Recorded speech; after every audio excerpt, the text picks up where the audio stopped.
सब बच्चे सुफियान को मुबारकबाद दो। माशाल्लाह सुफियान हाफिज़े कुरान बन गए हैं।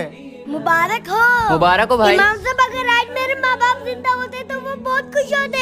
हमें अपने भतीजे का कुछ करना पड़ेगा, क्योंकि हमारा भाई अपनी सारी जायदाद अपने बेटे के नाम कर गया। ये शाम को मदरसे से अपने घर जाएगा, इसको जंगल में ले आके वहीं लिपटा देंगे।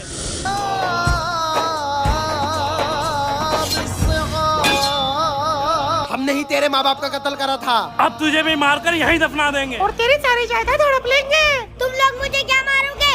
जब मेरी मौत आएगी तो अल्लाह की रज़ा आएगी, और अगर मेरी मौत नहीं आई होगी तो तुम लोग मेरा बस विवाह नहीं कर सकते। तुम लोग क्या बिगाड़ लोगे? मेरे शैतान हो तुम लोग। तुम मारने वालों से बड़ा मेरा खुदा है। तेरा खुदा तेरे माँ बाप को नहीं बचा पाया तो तुझे क्या बचाएगा? मार दो इसे। या अल्लाह, मेरे तेरे गुनाह पाप को अपने सीने में उतारा है। अब तू ही मुझे इन दरिंदों से बचा।